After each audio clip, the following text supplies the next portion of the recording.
So now a caveat. It isn't an obligation for everyone, whether having lived away or not, to try and fully recall their own domestic and cultural context. But for me, it was.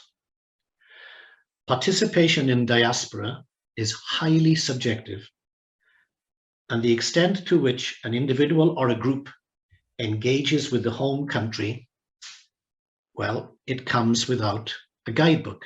There's no instruction manual.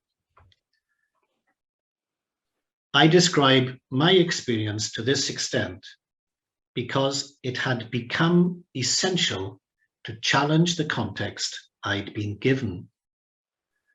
The very positive, the very convivial model of the Welsh Society of Atlanta, Georgia, with all its endearing limitations, is just one experience that led me to rethink individual and group behaviour within the spectrum of Welsh imagination. Ultimately, I chose the arts